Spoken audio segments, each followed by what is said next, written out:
Welcome to the 100 Offers Challenge. What is up, guys? Zach Ginn here. Rick Zach Ginn here. And in today's live challenge video, we are sharing with you exactly how you can do 3 things and 3 things only. 100 offers in 30 days with 0 excuses. We're going to share with you exactly how you can start making offers right now, today, and make over 100 offers in the next 30 days. Now, I know that seems very far-fetched, like, holy moly, what are they talking about?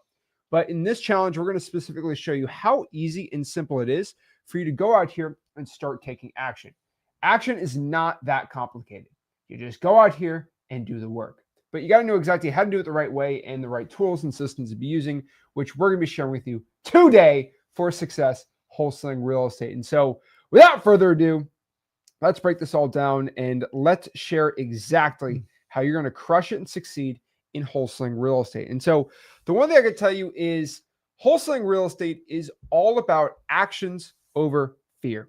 And so many wholesalers really go out here, right? And they feel like, oh my gosh, the reason why I can't become successful right now is I don't know how to make an offer, or I'm not good enough at making offers. And that's going to be the reason I can't do it. And the thing about it is your fear of not making offers is killing your success. And so if you choose today to make an action, like that is who you are now, you're going to have success. Yeah. I mean, listen, think about the first time you rode a bike, the first time you even tried walking. Nobody nails it the first time. No. And the problem is if you go, well, I'm going to wait till I'm completely prepared, which is what most of you do, and it worked. The real secret to wholesaling, it's 2 things. It's just taking action, and you don't know the outcome. You're used to always knowing the outcome. Your brain tries to tell you, I need to know what's going to happen before I do it. You're not going to get that satisfaction in wholesaling. So number 1, you got to take action. Number 2, you just got to learn to consistently do it. It's going to suck in the beginning. I don't even hide it from you, but we find the difference in my 23 years of wholesaling is the ones that just take action and keep showing up every day are the ones that figure it out and the ones that become most successful. If you want everything to work out perfect, you want to know the answer, you want to know the outcome of every situation wholesaling, you are not going to succeed. So the training we give you today, it's up to you if you go forward with it or not. This is completely different than anything you're going to learn in school, because your entire life you've been taught to figure, like, study, take 15, 16 years. No, I'm telling you, consume content for a week and go out there and do it. And everyone will tell you you're crazy, but I'm just telling you, that's the difference. And once you stop taking action, that's when all the doubt's going to come. You learn through repetition of action over and over. It has never changed. The technology's changed. The speed has changed, but the action, it will be here forever. No matter if you're just getting started today or you're 5 years into it. If you're having a problem in wholesaling, I promise you're not taking enough action. Just take it. Ask yourself this: what's the worst case scenario that's going to happen?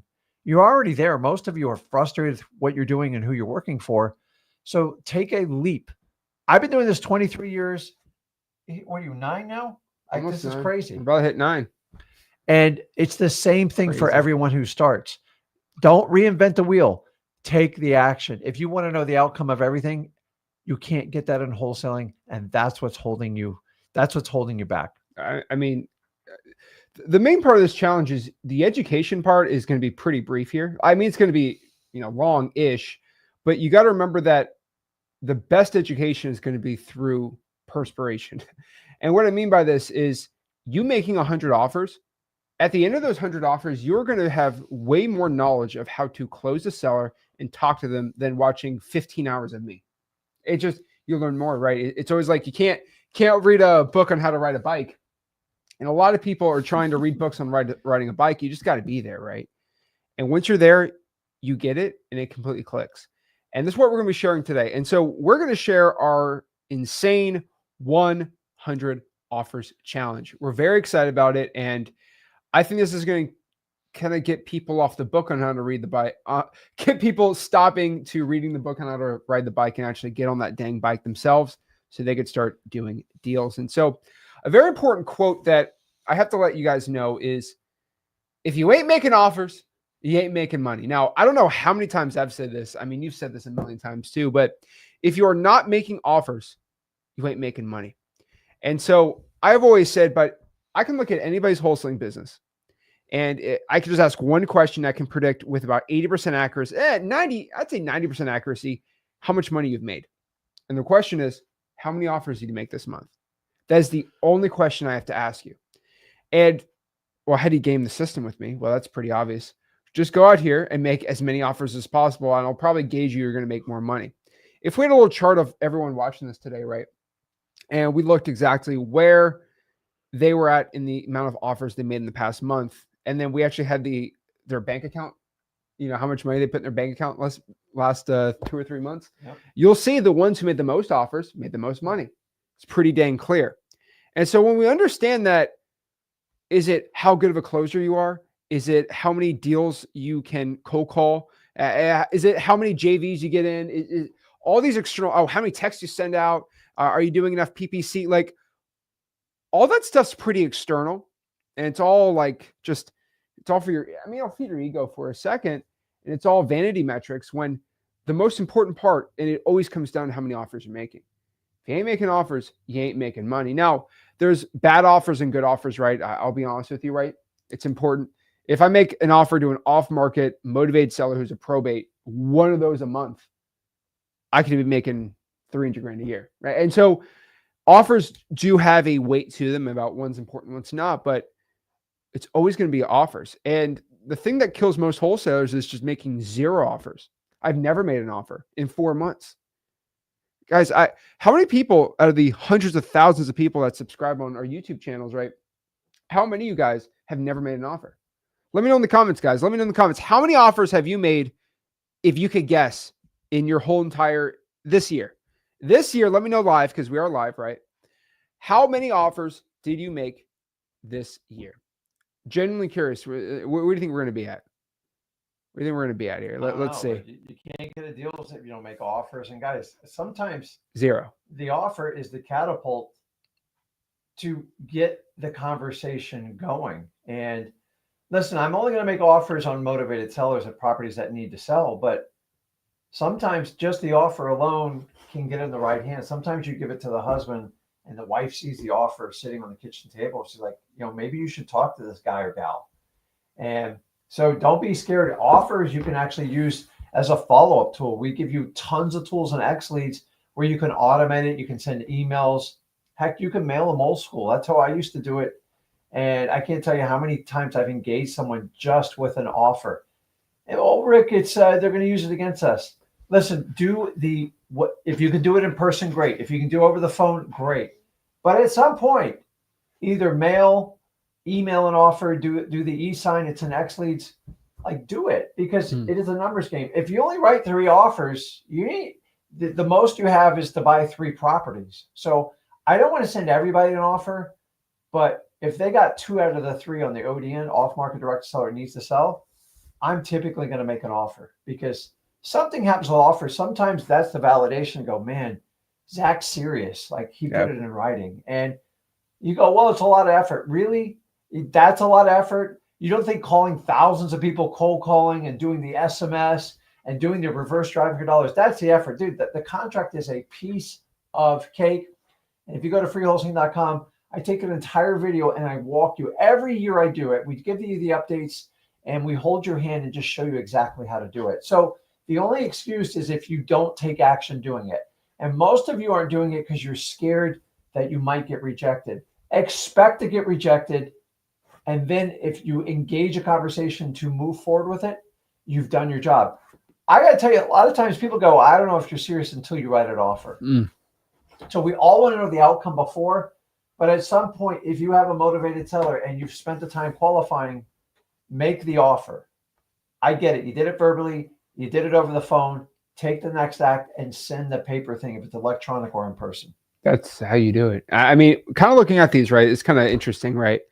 But like James said, I made 22 offers, got 4 contracts, but they expired. I need buyers. And so it looks like James is having a Dispo problem. So we'll talk about that too today. Obviously, we want to help you out. So I'm going to start this and we'll get back to it.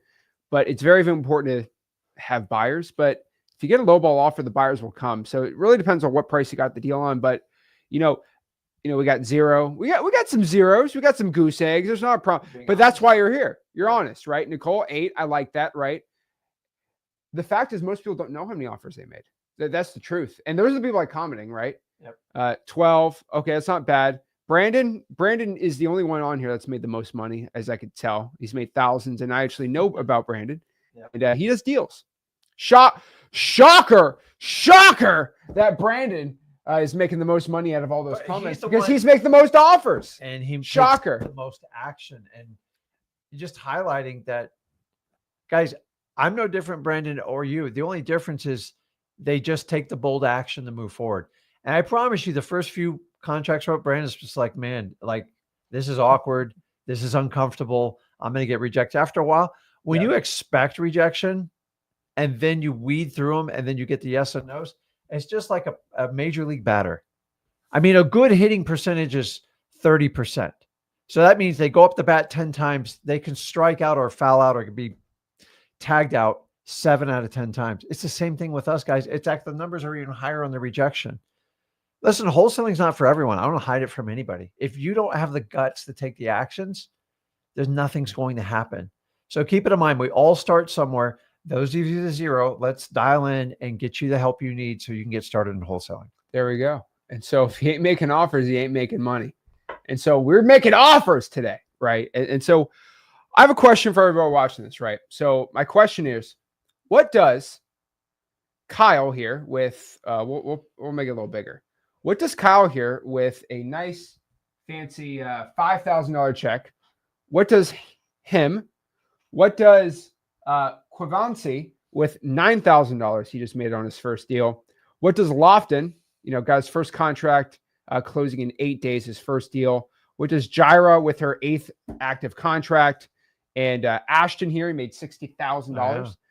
Pretty cool. And then what did Irvin here made $55,000 on a sticky note? What do they all have in common, right? Like, wow, those, I might want to be like that person. Well, those people are probably people that we all want to be. I mean, who don't want to be Irvin right now with $55,000? That's awesome. Okay. We don't want to, we do not. I think everyone wants to be at that level. That's I don't think anybody here would mind $55,000 in their bank account. Yeah. Well, what do they all have in common? Because they're all seem pretty successful in the communities, right? Like what's going on with them? Well, here's what they have all in common. They have 3 simple things in common.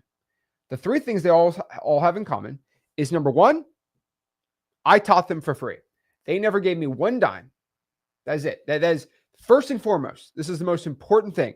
They never gave me a dime. I never asked for money. All I did was give them information. And so that's the first and most important part, because I think everybody in here thinks that when you do a challenge or something, like the end of it's supposed to hit you over the bat with an offer or something like, oh, give me money. And guys, letting you know, like, put your guard.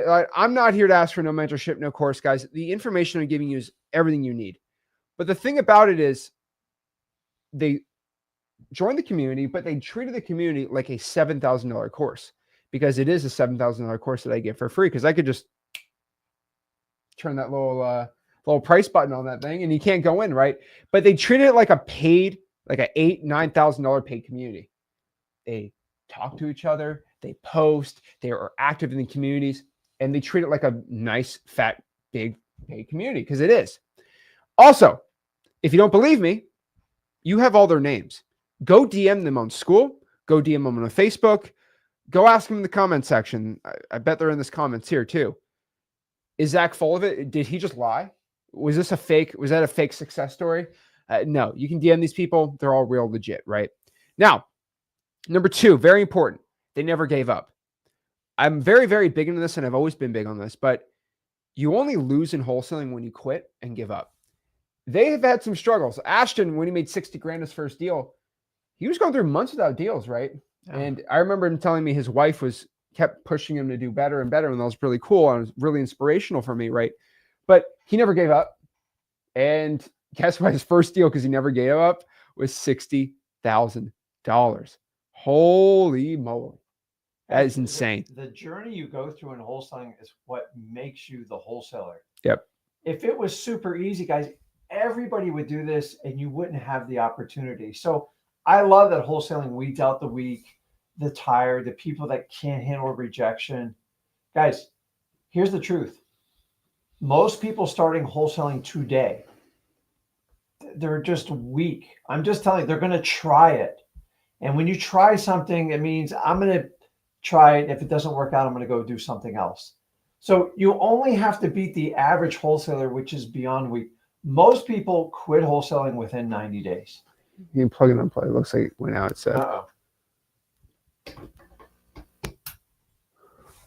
So let's check. Okay, you're good. Talk. So if you, I constantly hear this, the market's so saturated. It's saturated with wannabes, people that want to make a quick buck that don't want to work. And we have to understand that, like, as many people as in wholesaling, the ones that truly want it are the ones that go get it. The ones that just want it super easy, they're never going to make it. You just have to outlast these people that, and they buy courses. They think everything's going to be done for it. The ones that go out and do the work, they're the ones that are going to get it done. You look at like the Brandons, all these other people, it's the same thing. To fight through it. Somebody told you that it would be super, super easy. Okay. We gotta buy a fourth mic. We gotta figure out what's these going. things. We're smoking through them. So guys, it's up to you. I'm just telling you, everything we teach you, freewholesaling.com, everything on the stream, like, stop comparing yourself to the average wholesaler. They suck. If you want to be someone special and just knock it out of the park, do something different. Don't quit. If it takes you 6 months or 9 months, you guys hear me all the time. I tell you about the marathon of wholesaling, because most people are going to quit. You want to look good? You want to look rich, or you want to become rich? An incredible difference. Use that mentality. Use this information. Push forward. Guys, never give up. And then also, number 3, most importantly, they all made offers. Come on. Like, this is pretty obvious. But you got to risk it for the biscuit. I mean, you don't make $60,000 on a deal by just not making an offer. That's the whole challenge, is to make an offer. Yeah, you know, we didn't go make it all fancy name. 100 offers. That's what you got to do.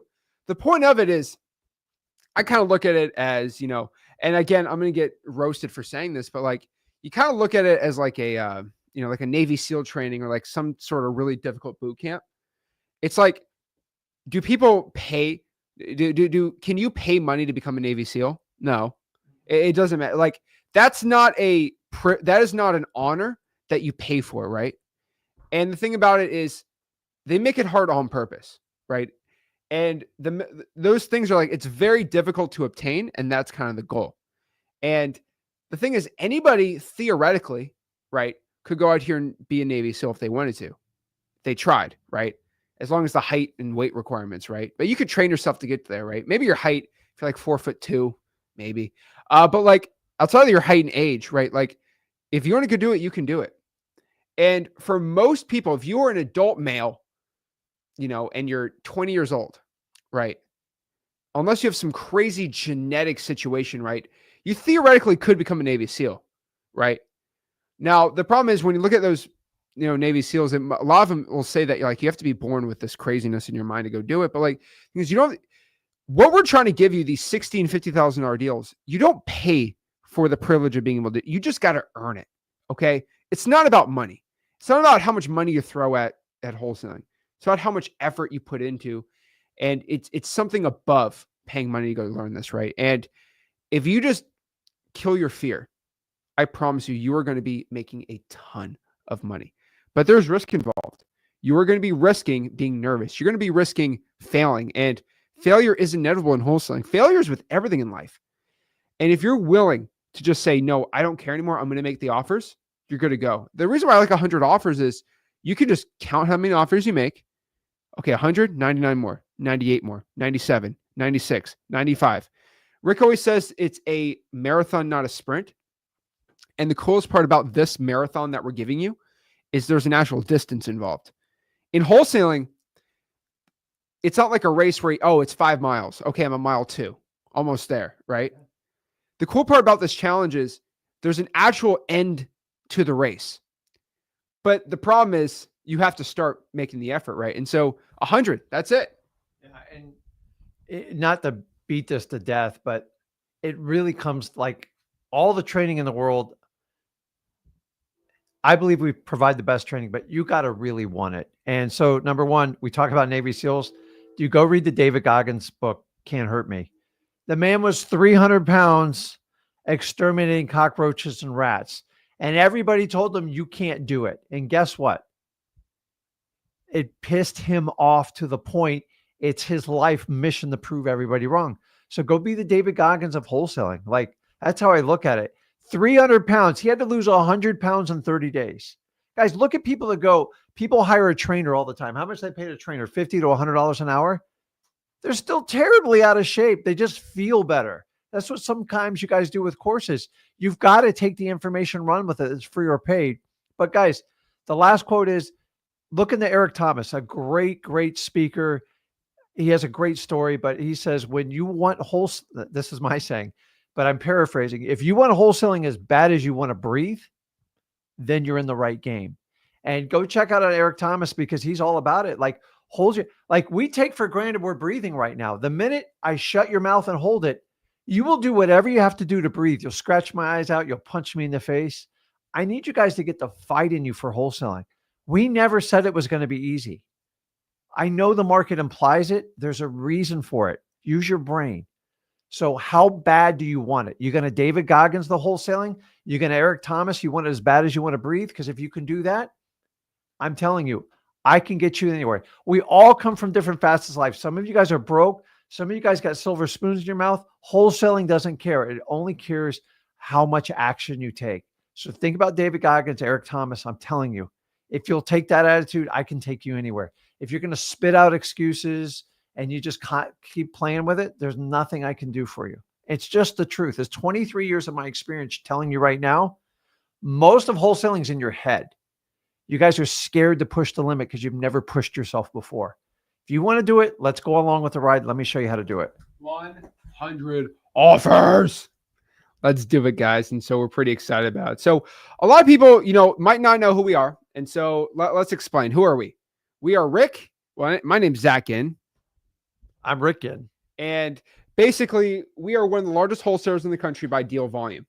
Not collectively, but I mean, the problem is here's the main issue with the amount of numbers of deals we've done. Okay. A lot of people get weirded out by it, but basically he's got a nice little lead difference over me. But when we close a deal in the company, we both claim it as ourselves. So if this week, if we close 15 deals, I'll add 15 deals to my volume and you'll add 15 to yours. So it looks sexy, right? It looks sexy, right? 4,000 deals, 3,500 deals. Collectively, we've done over 7,500 deals. Well, a lot of them are duplicates because I've wholesaled over 20. I've wholesaled over 40,000 doors. I don't know. But guys, the thing about it is a lot of people get upset at how many deals we've done. 4,000, 3,500, a lot. But if we'll close a deal today, we'll both count it for each other, right? And so I'm just going to use him, for example, because he has done more than me. But a lot of it's overlapped, right? So the number is about 4,000 wholesaling deals, and the cool, and then countless flips. Jesus, how many flips have we done? Is that Whataburger? That's Whataburger. That was a good picture we have of us. I'm hungry. Is it In-N-Out Burger? No, Whataburger. Remember in Dallas, in the hood? In-N-Out Burger is that was exactly rough. What it says. That was rough. It went in great, and it went out worse. Yeah, we got we went in the hood in Dallas, but it was good. It was good. But basically, it closed over 4,000 wholesaling real estate deals. And what I'm here to do for you is I want to teach you wholesaling real estate for free. Now, let me just give you the honest truth. I make enough money wholesaling, so I don't need to be selling you some mentorship course. And that basically is the reason why I created freewholesaling.com. What freewholesaling.com is, it's the largest and best, most valuable wholesaling community out there where we teach wholesaling real estate absolutely for free. And so it is our community. And that's basically a group of wholesalers together with the one goal of making each other better wholesalers. Now, I've said this again, and I'll continue saying this. I make a lot of money wholesaling houses. So I don't need to go sell you some mentorship program. You make a lot of money wholesaling houses. You don't need to go selling a mentorship program. This has led us to be attacked by a lot of real estate wholesaling coaches, and they just don't like that we teach they don't like that we teach it for free. And honestly, their loss, your gain. So we're here to teach you about wholesaling real estate. The reason why I wanted to share this is you're going to get seen a lot, the word freewholesaling.com. Freewholesaling.com is just the link to our community that you can join absolutely for free. And so that is who we are. Okay. So again, what is this challenge? Well, this challenge, first and foremost, okay, is all about making 100 offers. That is it. That is what this challenge is all about. 100 offers is all you need, honestly, for like, I'll be straight up with you, for an entire year, that's all you need.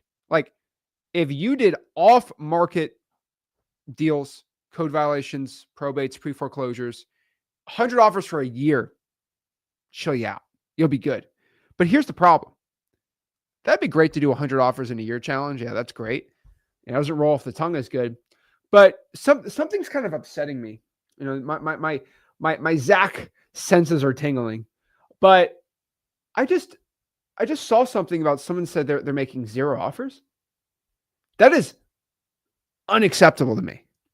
There's nothing wrong with you, but I do not accept that is going to be the norm going forward for you. You need to make at this point, you got to make some offer. I don't care. Okay. You just got to offer something. And the way I look at it is if, we're playing basketball and I say, well, how many points you score? 0. Well, how many shots did you shoot? I don't shoot when I get the ball, I just pass it.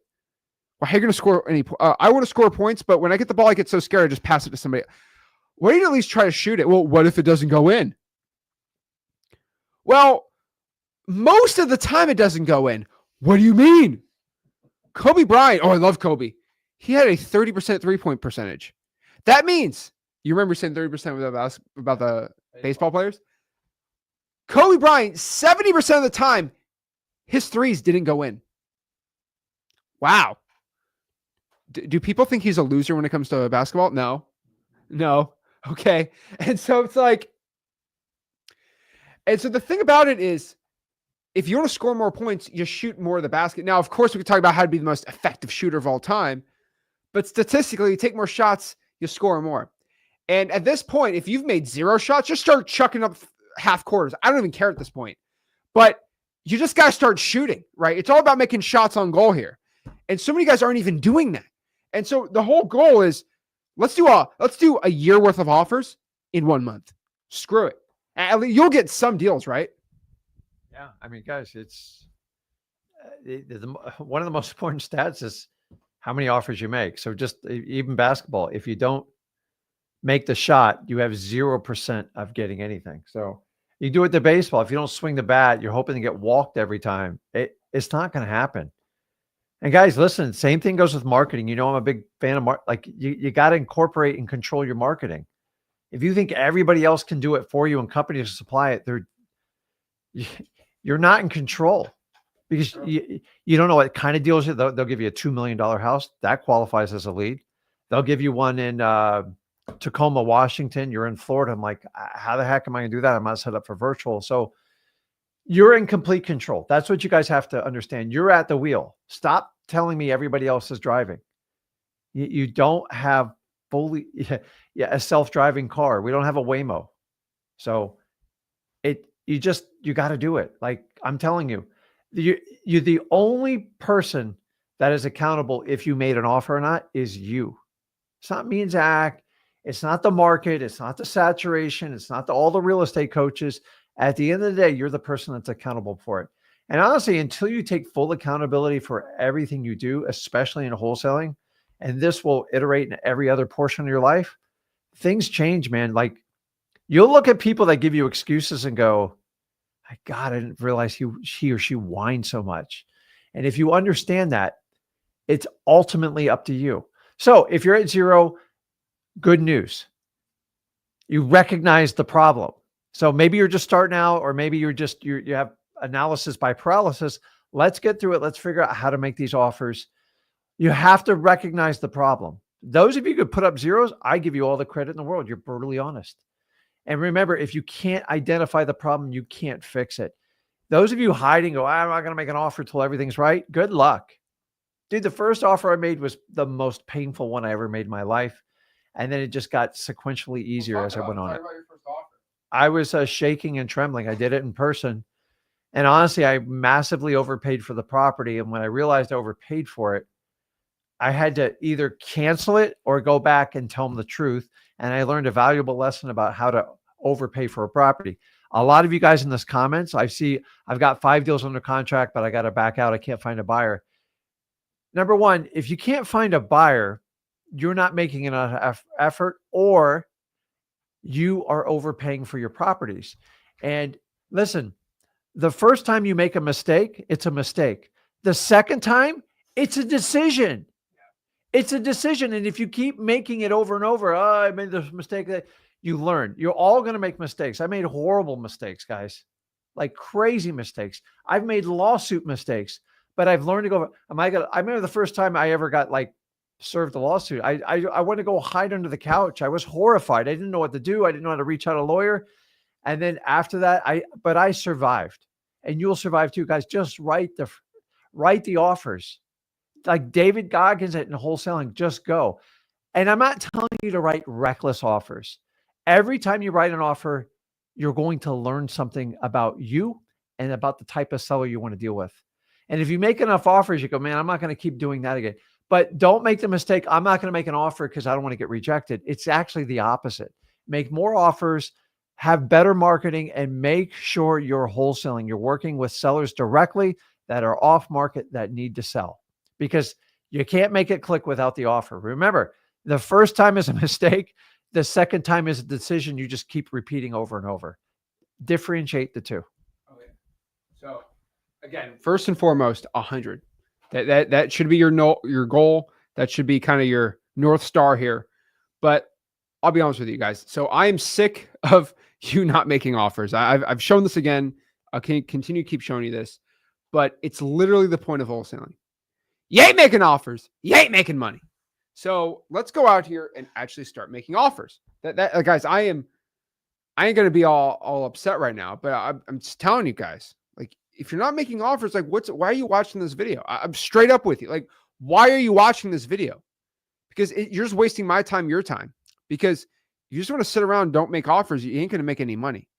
So we're talking about this 100 offers in the next 30 days with 0 excuses. Okay. This is the goal.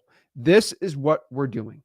The most important part of this is the 0 excuses. I don't want to hear any issue, because I promise you, your little mind right here, it's going to produce an excuse. It's going to produce the most clever one. Here's the worst part about your mind. Your mind knows your greatest weaknesses, because it's your subconscious mind, right? So it's going to tell you the sweetest, most beautiful lies to yourself. That I call them excuses. Oh, my back hurts. I can't make an offer today. Oh, I'm tired. I can't make an offer today. Oh, my voice kind of hurts a little. I can't make an offer today, guys. Until you make that inner person in your mind that talks to you, until you just absolutely become the boss of it, it will become the boss of you. And no, we ain't going to do this anymore. Okay. We are going to become a controller of our lives. We're not going to let our little person in the back of our mind come out. And we got to know that you're never going to be perfect. It always happens, right? So if you ever go on like a 3-mile run, a 4-mile run, every single time I've gone running, that little weak person in my mind always comes out. It always wants to say something like, "Oh, don't hurt yourself. You might tear your ACL, so you should chill out." Like, it always comes out. But you have to. It's a muscle. If you don't work out the muscle, it's going to atrophy and get weaker and weaker and weaker. You have to keep letting the inner, the inner weak person in your mind that you're the boss. You got to smack it around a couple times, let them know, hey, I'm in charge, buddy, right? You got just stop negotiating with yourself. I agree. You all negotiate all the time. Like I tell you, I go running. It's so freaking hot in South Florida right now. I go, okay, I'm going to run 5 miles. And about mile 2, my mind goes, 3 would be fine. Yeah. You 3. And I'm like, no, tell it who's in charge, because most of us are conditioned our entire life that we just let our body make its own decisions. Now my body's screaming like, dude, stop, this sucks. And then my mind goes, okay, well, let's negotiate between the mind and the body. Set a target and go for it. So the point of what we're presenting to you, 100 offers, is we're trying to push you past your limit. As David Goggins says, your mind you have a governor built in your mind. Your parents put it there. Your school put it there. Your colleagues, everybody you grew up put it there. Dude, take the governor off. You guys, like I had a go-kart when I was a kid. It wasn't mine. It was the neighbors. We learned how to take the engine apart and take that little restrictor thing off. And that thing, it was scary how fast it went. It was only made to go 15 miles an hour. We got that thing up to 37, 38 miles an hour. You guys with electric bikes do the same thing. I do it with the golf cart. Do it in your mind. If you can do it with the machine, you can do it with your brain. Stop negotiating with yourself. I see it happen all the dang time. So I'm surprised you're even alive. But hey, you got it. So we're talking about action over fear right now, right? So the act of making offers, I said this in the beginning, but the act of making the offer is 80% of the work. So if you show up every day, you're just going to become more confident, and in no time, you're going to be a pro. Like, you're not going to be the same person after the 100th offer than the first offer. But if you had 0, you're literally at nowhere, and you've been nowhere for 4 months. Wholesaling is a marathon, not a sprint. Here's the best part about this marathon, though. It's not one day. This is a 6, 7, 8, 10, 15, 30-year marathon. And the coolest part about this 100 offers is you don't have to run the whole marathon in a day. You can run it in 30 days. Take it bite-sized pieces at a time. And so action over fear. And so we want to start making offers. We want to start making a ton of offers. We want to start making them fast. And we just want to start getting some deals. Well, what I have always found, and you too, right? Both of us, right, is first and foremost, there are 3 ways to start going out here and making a bunch of offers really quick that's actually going to yield you results. 3 things. Number 1, you need a solid pipeline of leads. You need leads coming in, and you need people that actually you just want to get in front of people that say, hey, I want to sell my property. You need to get in front of those people. Number 2, you need to find qualified sellers. These are actually people that are really want to sell, right? So number 1 is about finding people that say, hey, I'm looking to sell. Number 2 is about finding, are you the right person for an offer? Because so many people make offers that the seller is never going to say yes. And you're wasting your time.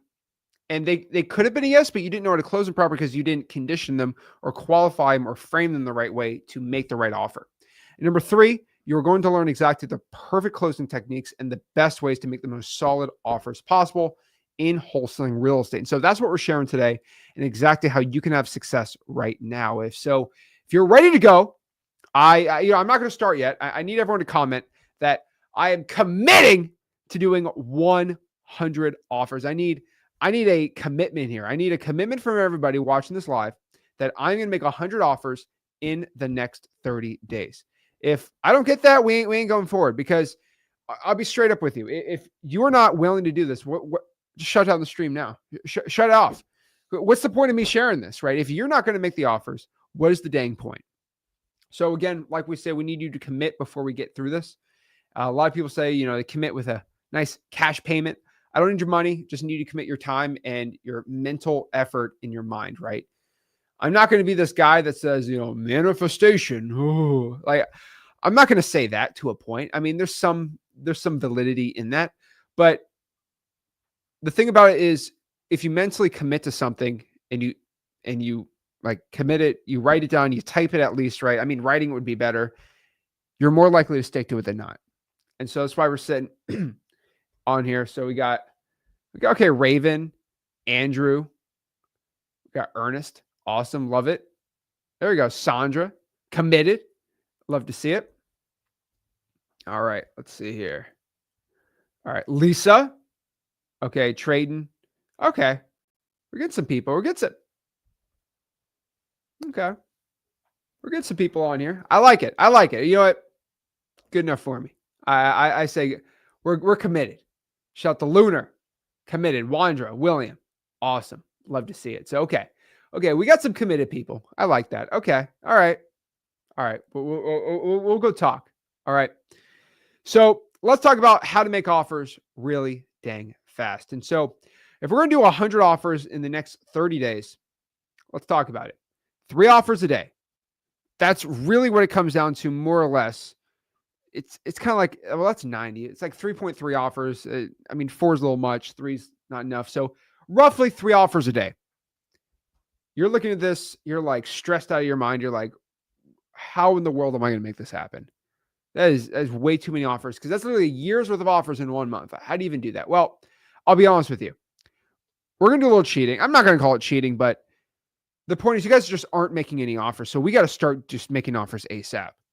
And so you're going to have about, for all these offers, you're going to make 80 FSBO offers and 20 off-market seller offers.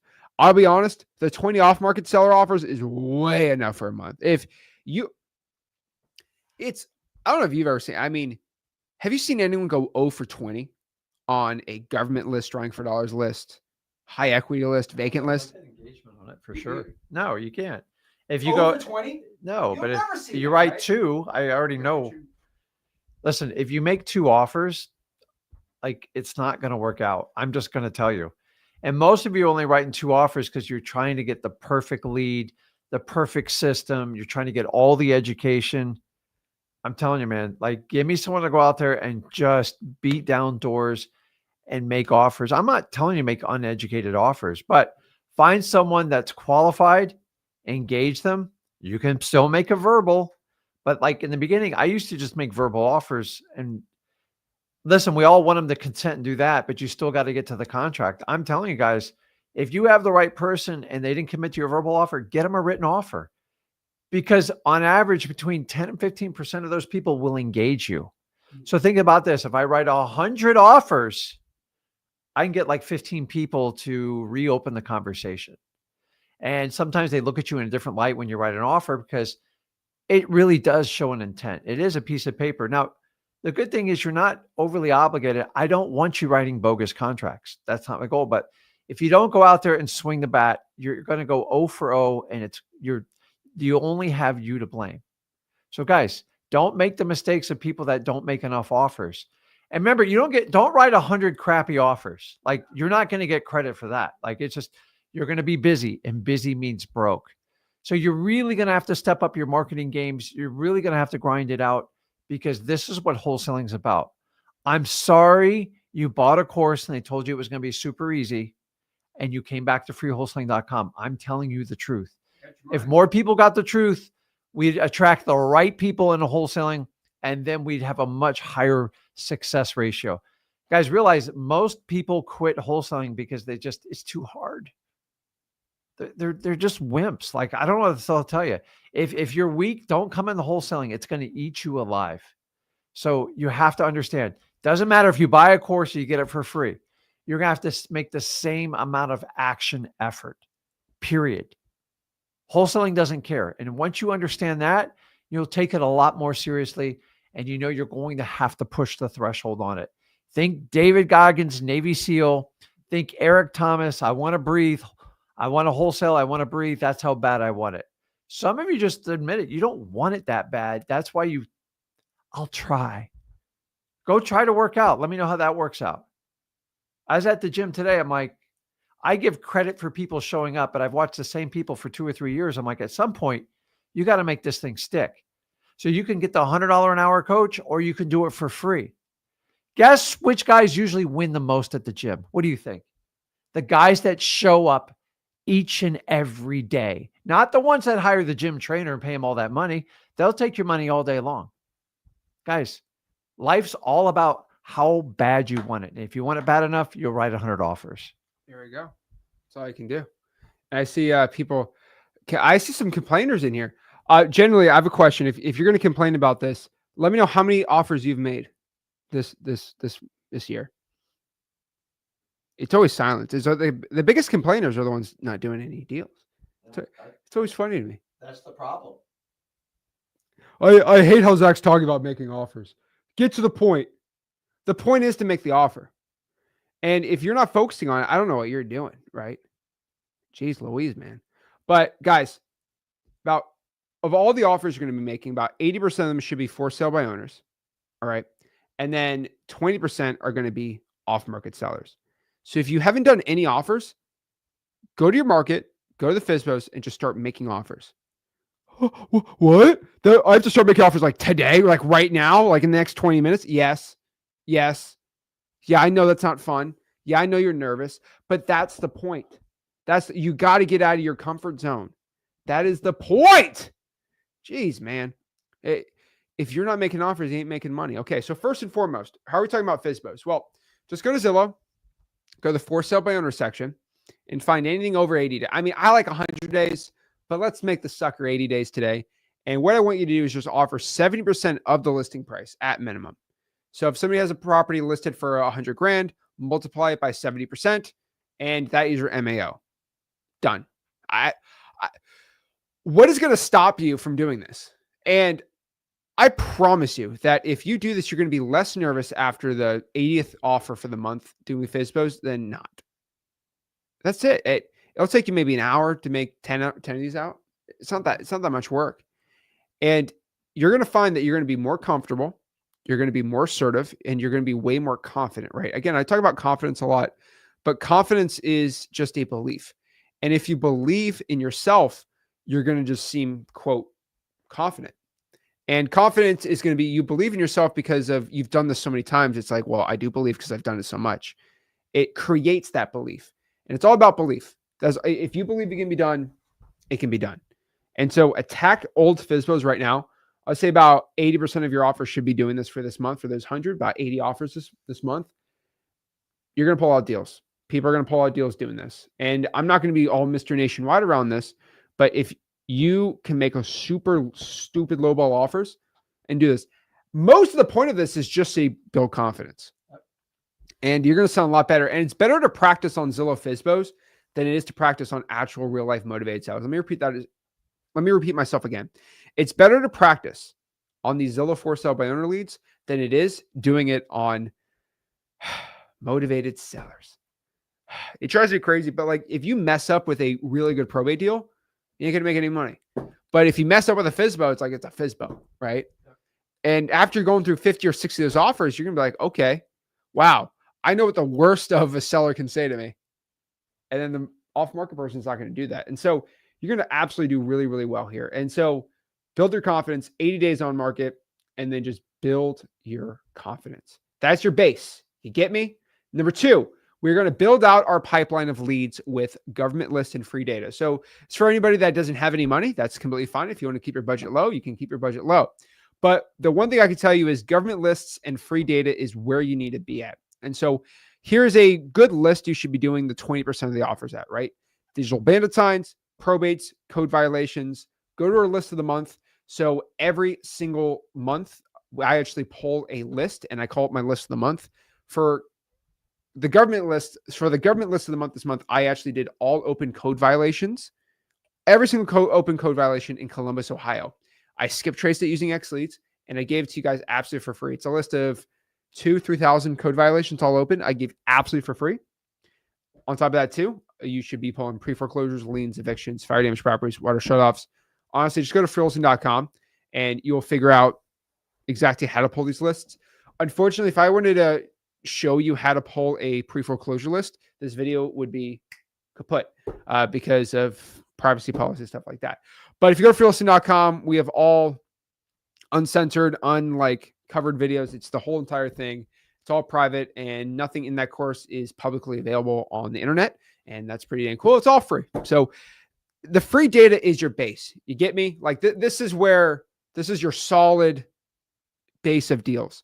You're going to find if you're running a decent business where you're making 2-3 deals a month, you're going to be getting deals from this every single dang month. And the reason why it works so well is you get a list that nobody else can basically get. It's niched out. There's less people fishing in this pond, and that's why it's successful, right? Yeah. It's guys, everything you see on the screen is going to require effort. And you got to, if you're just going to pick I'm only going to do this one, that one. I'm watching some of the comments. I'm just assuming they're coming from new people, but when you use the word seems or I heard, you're coming in the wholesaling with the wrong mindset. It's going to be brutal. Most of you guys are just conditioned to fail on wholesaling because you're trying to take your old personality and inject it in the wholesaling. I'm telling you, when I switched from the corporate world to wholesaling, I was forced to do a radical shift. And so here's the truth. You're going to have to kill the old version of yourself to become the wholesaler you want. And I know that scares you. It scared the crap out of me, but it's the truth. Like, why do you think, like, if you have a job 9 to 5 and you hate it and your boss isn't really paying you anything and there's no chance for promotion and you hate your job, why do you think you take that mentality and bring it over to wholesaling? Honestly, I'm going to just throw this out. It's going to piss some of you off. If you're complaining these comments, you're the like, you have to stop complaining. Guys, I didn't stop complaining till my 30s. That's a full, and we learned complaining is a disease that you get from the people you're around because they make excuses. You got to go, well, I got to have excuses. They have excuses. Get around people that make zero excuses. They just focus on solutions and making their life better. And watch all the time you have. People understand most people spend 2 to 3 hours a day complaining. Stop it. Number one, recognize the problem. Have your friends tell you, go, man, you seem to complain a lot. If someone's complaining in the comments, call them to the shift. You just need a shift. I promise you'll live. Every day you'll become a new person. Think about when you were a toddler where you are now. I am not even close to the person I was in my 20s and my 30s and my 40s and deep into my 50s. You're either growing or you're dying. Take a choice, guys. Stop using your old brain for wholesaling. It's not going to work.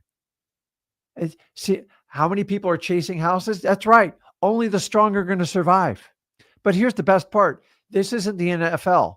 The chances of your child or yourself making it in the NFL, what do you think the percentage is? Like a tenth of 1%. Correct. Now, here's the good thing in wholesaling.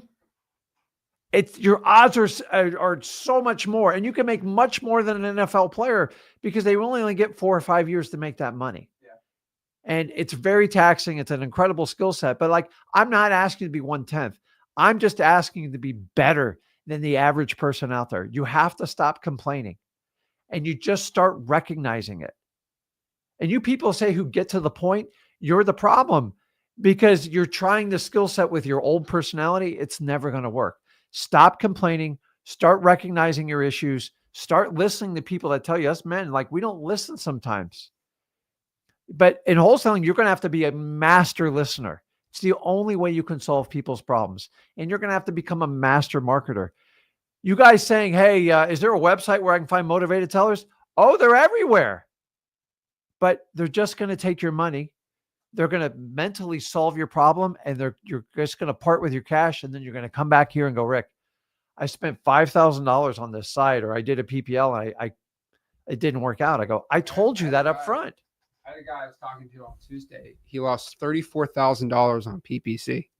It's expensive. And he didn't get one deal. And I'm like, that doesn't happen in cold calling. That doesn't happen in texting. But yeah, I had another guy. He lost 60 grand on PPL. Like, it's like, man, it's like a casino. It drives me crazy. But guys, like, you got better odds at the casino. You do.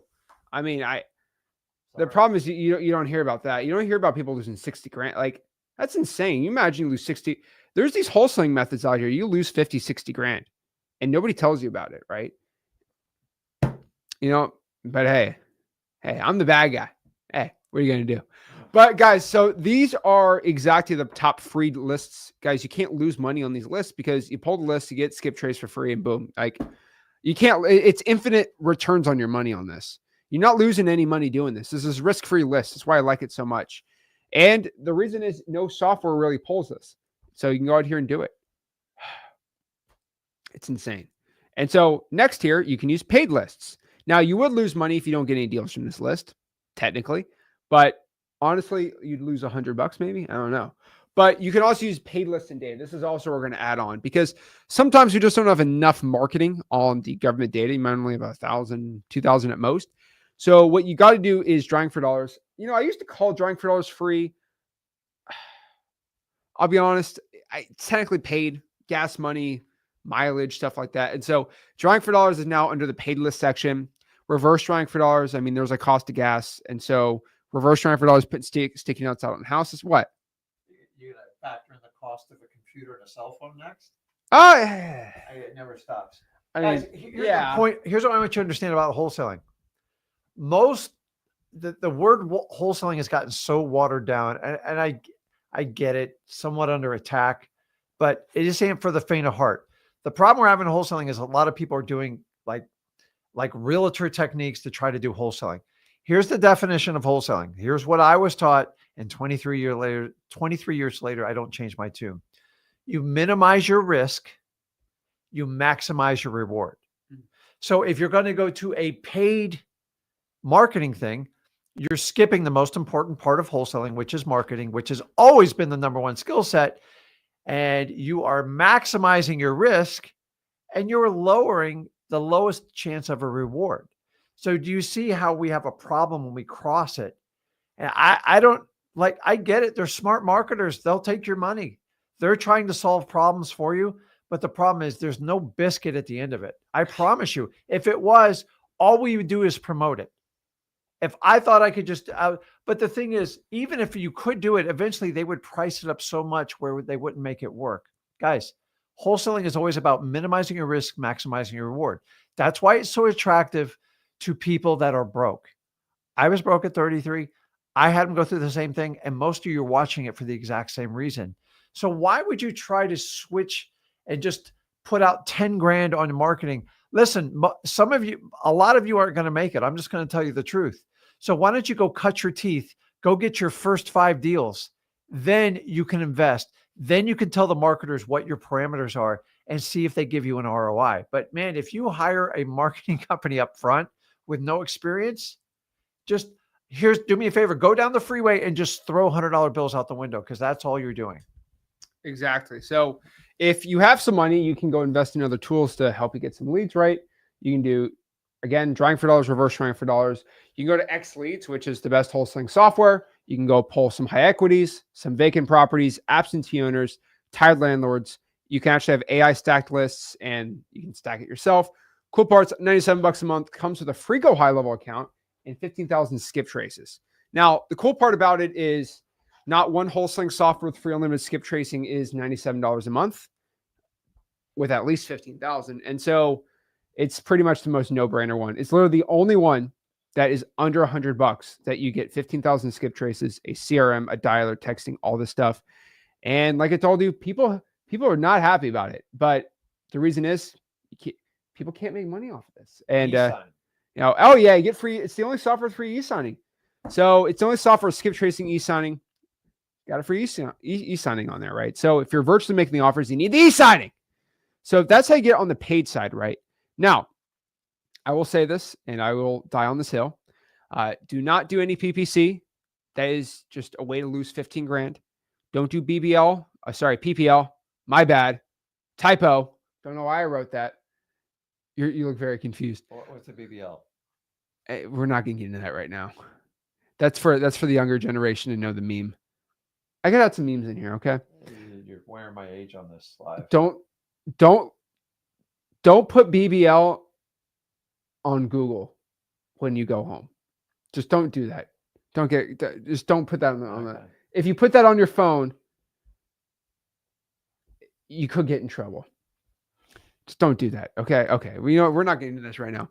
But basically, I'm gonna get you in trouble. You're gonna be at like some family event and you're just gonna write BBL. What is that? All right, at dinner. Don't do that at dinner, okay? Just don't do that. You're at a dinner party. Don't put BBL on the. Okay, we'll talk about it later. But the point is, BBL it's fake. So I call it PPL's BBL. But that's the way I look at it. But don't do those fake leads. The reason I call them fake is you buy the lead, you think it's only yours, and that person signed up with 5 other people. You literally spent $500 on a lead when that person filled out 7 other forms. You spent $500 to get this lead. You know, they always say that's exclusively my lead. You call them like, you're the 4th guy to call me. I spent $500 to get a lead with 5 other people to talk to you. That's fake to me. BBL wholesaling. Don't be doing it. So yeah, I say avoid PPL at all costs. And then next here is Facebook ads. Avoid Facebook ads. They don't work. And avoid lead gen agencies. I'll be straight up with you. Any of these lead gen agencies, and again, I'm going to get a lot of for wholesaling. A lot of people are going to be pooping on me over this, but these Facebook ads and lead agency people, I don't really talk about it too much. I've dealt with a lot of them over the years, and they've all, not all of them, but a lot of them are not good. I don't know how I should say the story, but we actually had a Facebook ad agency person expose me yesterday. They exposed Zach. It's over. It's done.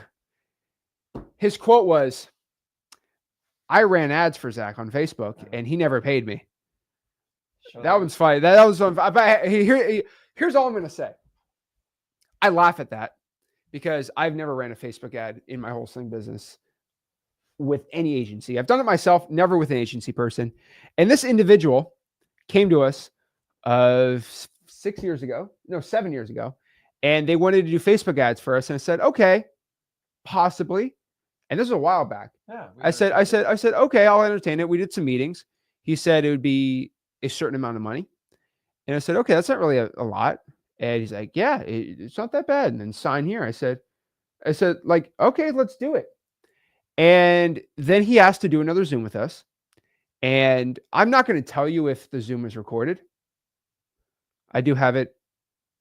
I do have a video, which this person did not know. I love when people expose me without knowing the information. And he proceeded to tell me on the Zoom call that he doesn't want any payments anymore for the Facebook ads before he runs it. I said, oh, you're going to do it for free? He said, it won't cost you a thing. I said, oh, really? He's like, yeah. What's going to happen is I'm going to get 20% of your company, and you're just going to give me equity of your whole company for the rest of my life. He said, yeah, we're going to be partners. I'm going to own 20% of your company. I'm going to run your ads for free.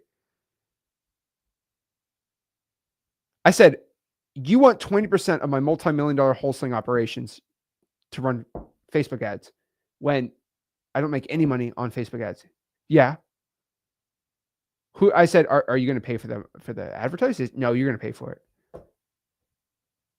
And so we cut this guy out because he asked for equity. And then we're like, okay, well, can we pay you? And we were told that we were going to be going to court and he's going to take 20% of our wholesaling operations. All recorded on a Zoom, by the way. All recorded on a Zoom, by the way. Nope. All recorded on a Zoom that this person didn't know I had a secret. I'm not going to call it secretly recorded. But yeah, so I just wanted to address that really quick. A lead gen guy decided he was going to expose me yesterday, and he forgot that we recorded that. Always two sides to a story. So, but here's the reason I say the story is, first and foremost, screw whoever's trying to expose. Like, that's so funny to me. Like, I've never screwed one person in my life, but not in business sense, but I'm not getting into that. Okay. So, basically, I've never screwed somebody over in business. And when somebody claims that, I take that pretty seriously. And it's insane. And the reason I'm saying that is, first and foremost, these lead gen Facebook people, you got to be very careful because they're going to be doing stuff where they're actually going to want 20% of your entire company. And not for the 20% of your deals, but 20% of the equity of your operations for the rest of your life. And crazy stuff. It's completely one-sided. So we decided to pass. We never signed an agreement. And isn't it funny, like 7 years later, somebody comes out of the woodwork? That's fine, dude. You can ride the coattails all you want. You're never getting on them. Move on. Keep coming out of the woodworks. I just laugh. So if you ever want, if you truly did that, why aren't we in court? Let's battle it out. Like it's just, to me, but you got to understand, lead gen companies, you have to, they get in your account, you have to fund everything and pay their fees on top of it. And we thought it was a poor decision 7 years ago, and we still to this date stick to it. So we want you to kind of learn from us. Of millions of dollars. It's like absolutely crazy. It's like you didn't earn it. And we agreed on like a flat fee, and it never went forward. We never signed anything. We never funded anything. And now there's people who come out and like 7 years later, now you got a problem. Oh, you're popular on the internet. Okay, I get it. So it's just, and just so you know, the only people that ever attack me and Zach, most of them started, and I'll let them finish it. Knock yourself out. Most of them have a program that they feel that we're competitors with. Whoever helps people out the most, that's all we're trying to do. Oh, yeah. And at the end of the day, if I help people out on this live stream, that's my focus. If I piss people off along the way, so be it.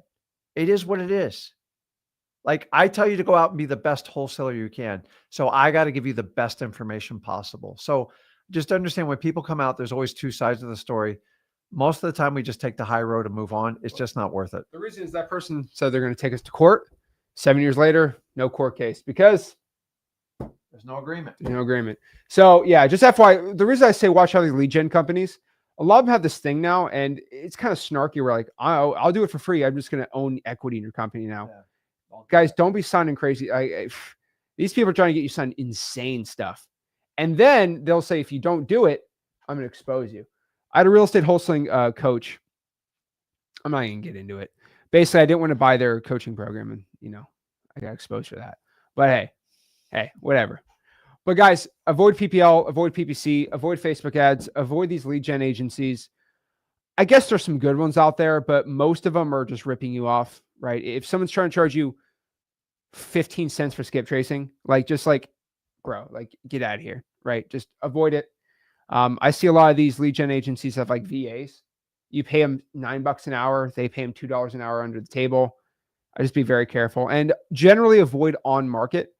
Now, on market's like the biggest what if, because I do know a lot of people making money on market. I just don't prefer it. I don't think you should be doing it, but there are people that do succeed with it. But I say avoid it, but it's not because it's going to be this thing you're going to lose a lot of money on. Because the thing about on market, which is attractive, is you are not going to, if you don't spend any money on market, you just call agents on Zillow, you're not going to lose money. Not like Facebook ads or something like that, right? But it breaks my heart to see a wholesaler lose 30 grand. I was talking to this guy the other day, 30 grand. Man, dude, crazy. And so again, why do I say to avoid these things? Again, I say it with facts. I don't say it because I just feel like it. I say it for a reason.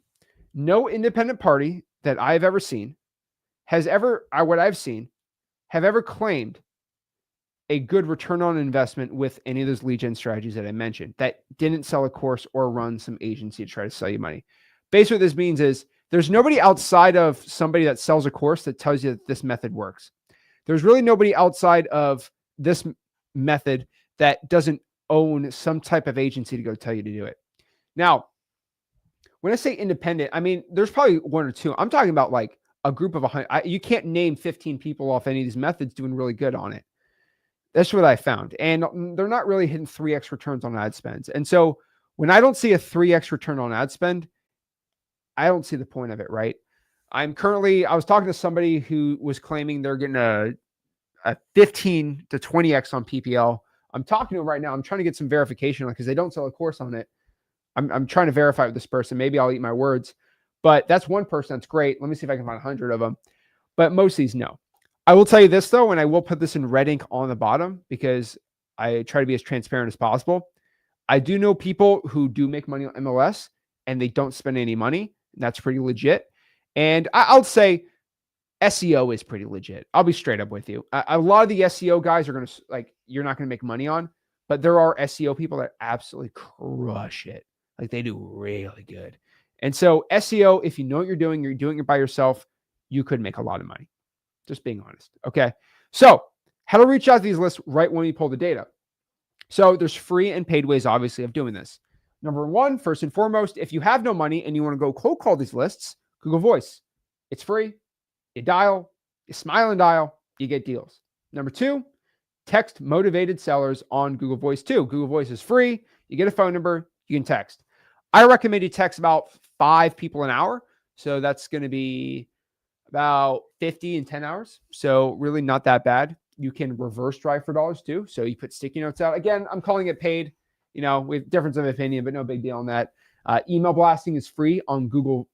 Basically it's definitely Google Sheets and Gmail kind of combined on this software. So Google developers created this mail merge software developed by Google itself of how you can basically email blast inside of Google Sheets. It's really cool. Inside of freelisting.com, we teach you how to do that. Door knocking is another good one that's free. And then you can do some blasting out using XLeads Ninja Mode. XLeads Ninja Mode, again, is our dialer, CRM, e-signing service, and SMS. It also does voicemails. And you can SMS blast and cold call basically using XLeads Ninja Mode. And that's going to be the best way for you to go out here, attack, find motivated sellers, and make offers. So some of these are free, some of these are paid. This is what it is right here. Now, how do you get the phone numbers? Well, this one's pretty obvious, right? Either you pay for the information or you get it for free.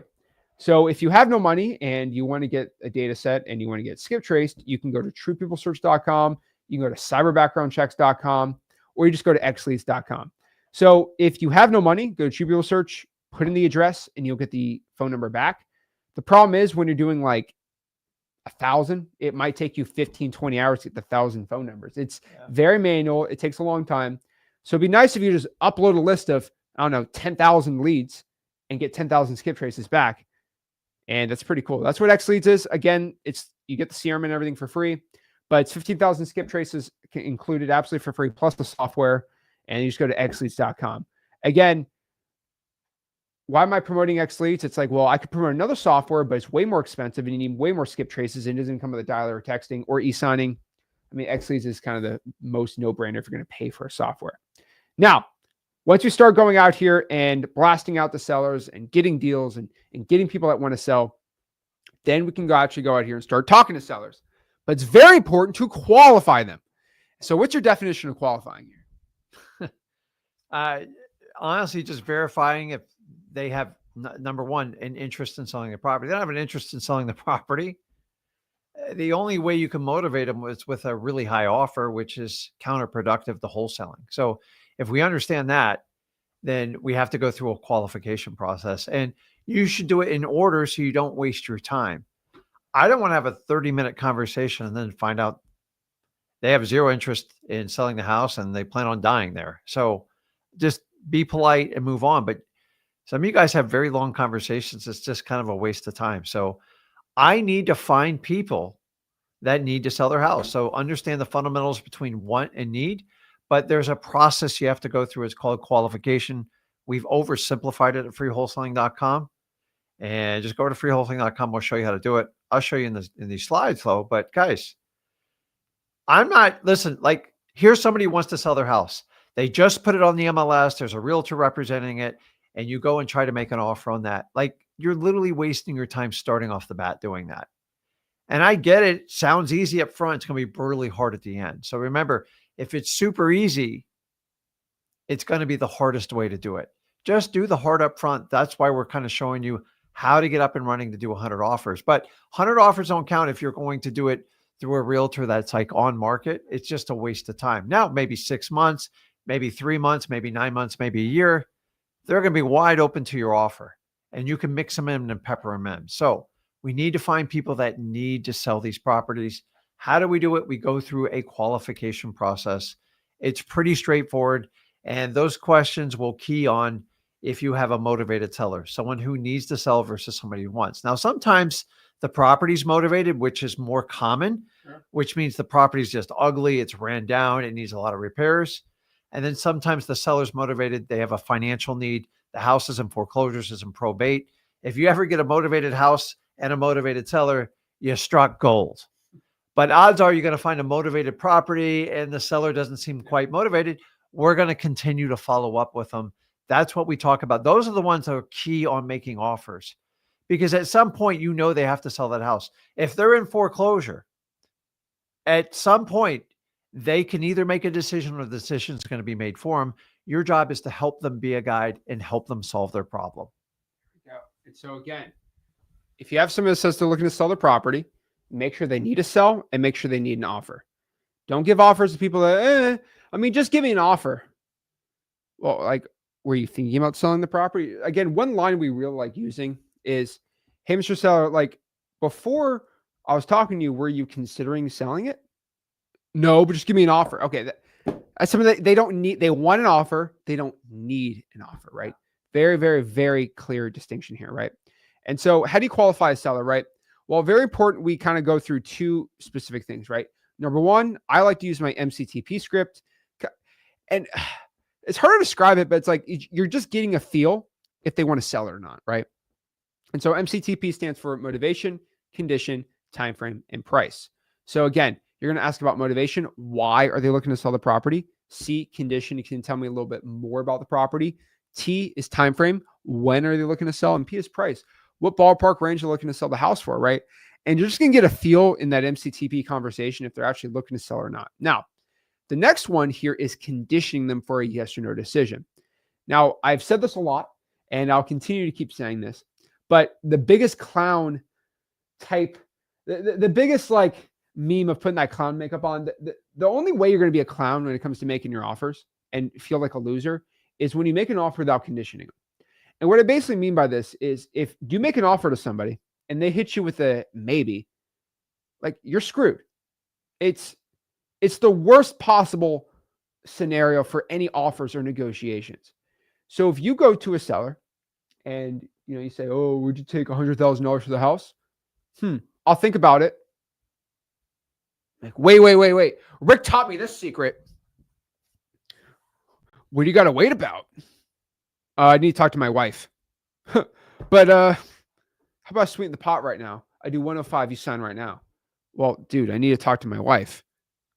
But what's really stopping you from wanting to sign?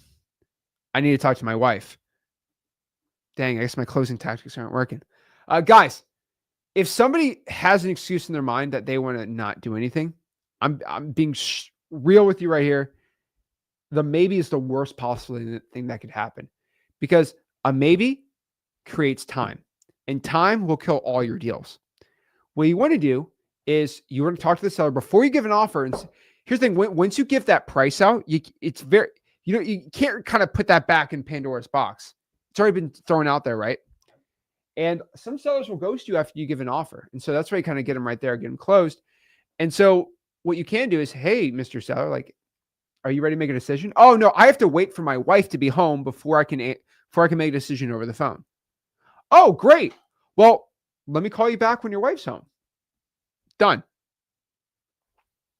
The thing about it is, when he said, "Oh, I'll talk to my wife," he gets off the phone, talks to the wife. This guy Zach says $100,000. Oh, that's way too low. I don't like that. Don't call him. Okay, honey. And then you're ghosted. Versus if you did it over the phone, you could answer that objection. And I don't know you. This has happened a lot when I was first getting started in wholesaling. I would drive 2 hours to an appointment. I give him an offer, say, "I'll think about it. Come by tomorrow." Sure, buddy. Great. And then you go 2 hours back to the house the next day, like a real clown. 2 hours. So that's 4 hours. That's 8 hours already of driving. You come for the second appointment, and he says, "It's like, well, I was thinking about you offered me 100. I got to be at 140. Well, could you take 120? I'll think about it. Come back tomorrow." And you're in this cycle of being in the friend zone. I mean, the maybe is the worst possible thing. You imagine you get on one knee one day and you say, "Babe, will you marry me?" I'll think about it. Like, you don't want to be doing that. You don't want to be doing that. And guess what? You guys are being treated like that. You're in a toxic relationship with your motivated sellers. Okay. You need to be all in. Okay. And it's the worst thing to happen. I mean, you hate the maybes, right? It's the worst. And honestly, guys, it's probably the most common objection you're going to get from motivated sellers. Why? Because maybes, what does maybe win? Like, you ever had a parent goes, maybe, let's go get some ice cream, Mom. Maybe. Do I get in the car? Do I go in the house? What do I do? Or worse, when you're in high school, you ever ask somebody to the prom and they go, let me think about it. Like, and your confidence just gets shattered. I call it the friend zone. It's the worst thing in the world. And the preconditioning statement, what it does is it allows you to fall back and hold them to their word. And honestly, it also filters out the people that don't want to make a decision. Wouldn't you rather know before you go through an entire presentation, write an offer, and do everything? Listen, it doesn't eliminate it, but it gives you a lever to call upon them and go, like you said, you wanted to make a decision. It also gives you a gauge when you're qualifying on their sense of urgency. Who wants to drive 2 hours if they're going to meet with like 7 other people? They're going to need a realtor. I'm just going to send them. That's the one I go through X-Leads and send an e-offer. And I just work them over the phone. This is how virtual wholesaling came about. because people didn't want to waste time. It's all about efficiencies. But you do virtual, you have to do more volume to offset it because you're never going to meet a person. You're never going to beat a person belly to belly. But we got to be efficient. I love doing it locally. I love doing it virtually. But guys, the precondition statement, I can tell people who do wholesaling and who don't. You get checked enough in the friend zone, the maybe zone, you'll learn quick. I'm like, I don't want to go there anymore. Who wants to waste hours of their time when they're just going to use you against another wholesaler or another cash buyer, fix and flipper, or worse off, a realtor? And that's how you stay out of that zone. Is it 100%? No, but it will double your odds on being able to close people because you get rid of the tire kickers sooner than later. Maybe they just need some more time and some more pain before you present to them. That's the goal of the preconditioning statement. And guys, it works. I have all the data to show it works. And I've trained thousands of people. I know it works. The only time it doesn't work is when you're not working with a motivated seller. I agree. It's not going to work on a non-motivated seller. PPL is a perfect example. They're filling out all these forms trying to get an offer. They're going to check you no matter what you say because it's just about price. Guys, if it's just about price, it's not truly wholesaling because you eliminated the marketing aspect. So doing the precondition not only saves you time, it helps you identify if you truly have a motivated seller. And nobody wants to be used as a pawn. We never got to this level to be checked and go, let me think about it. Maybe nobody even understands what it means. Honestly, I'm more confused when I get a maybe than I get a no. I like a no. I like it. It's clear cut. I can rebuttal it. A maybe, it's like, there's no rebuttal to it. I'm going to option you. If nothing better comes along, I'll think about it. You can try to be slick, like, why are you at maybe? What can I change a maybe to a yes? My wife has to be home. Can you pick her up and take her? Like, there's just some ones where like you can't win on this one, right? It's never 100%. No. And so you have to condition a seller. This basically sets the seller up to make a decision on selling it. The cool part about this is very, very rarely this will ever hurt your deal. Never, ever, ever is going to hurt the deal. Okay. It's the benefits very much outweigh the cons of it. And what I mean by this is no seller is going to be offended that if you're asking if they're ready to make a decision. No one really gets offended at that. And guess what? And if they're actually not ready to make a decision, they would let you know so you don't waste your time or their time. So you just want to make sure they're ready to make a decision. I know it sounds crazy, but it's so simple. So here's my script for conditioning a seller. Hey, Mr. Seller, before I go out here and see the property, just want to make sure, are you ready to make a decision right now on selling it? Hey, Mr. Seller, before I make you an offer, right, for virtual wholesaling, are you ready to make a decision on selling it today? It's just simple question. I don't know. Here's the thing, Rick, right? I like you a lot, but I want to get 5 offers before I make a decision. Hey, wow. At least you told me that now, right? At least I know. And the thing about it is sometimes you go, well, I want 5 people to come by my house. Well, can I be the last one? And then that basically what that means is I'll be the 5th offer. And then you can make a decision when you see me. Yeah. Perfect. You set expectations. And the problem is when you just go out there and oh, wow, it's bad to say that. It's not bad to say that. And my favorite part about that is the tire kickers. They'll say, yes, I'm ready to make a decision. Great. At least a tire kicker, or at least someone will always say no to your high offer though. And the most important part about this, and I don't know why this is talked about enough in wholesaling, but motivated sellers are the biggest procrastinators I've ever seen in my dang life. I'm not dissing anyone. I'm just saying they're all very much procrastinators. Motivated for a reason. And what's the definition of procrastinating pretty much, right? Let me look at the real definition of procrastinating. The definition of procrastinating is to delay or postpone an action, to put off something. That sounds pretty dang similar to wholesaling when it comes to someone not saying maybe. I mean, does this literally sound like a maybe to you? Hey, do you want to sign a contract? I'm going to delay or postpone this action of me selling this house or signing a contract. So I'm going to say, I'll think of. Remember, what's delaying? Saying no is denying. Saying maybe is delaying. Right here. So saying no to something is a denial. To say maybe is a delay. Think about that for a second. So your sellers are literally procrastinating. And how do you stop a procrastinator?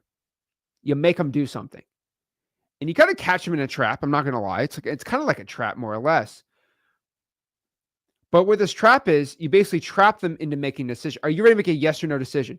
The art of saying yes or no is a decision in itself. You made them upfront agree to make a decision which they don't want to do. Boom. Got them in the Pokemon ball. Catch! You caught them! And so when they say, oh, Rick, I'm going to think about that offer. Hey, well, you said you were going to make a decision today. I know I'm a man of my word. Are you a man of your word? The reason I say that is people have massive egos. Most people. Their egos are insanely big. I'm a man of my word. Okay, well then make a decision. Yes, I'll sign it. You can use ego to get deals signed. Not a lot of people know that or even talk about that, but it's a great way to do it too.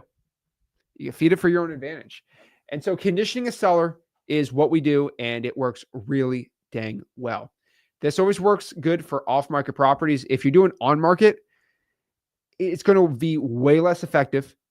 And it's not going to be as effective for FSBOs either, but I'm talking about off-market on like paid or government lists. That's going to be the best here. Yeah, for the right timeline too, right? And then from there, you start making solid offers. A solid offer has three things for the recipe, right? When you make an offer to this motivated seller. Number one is a belief.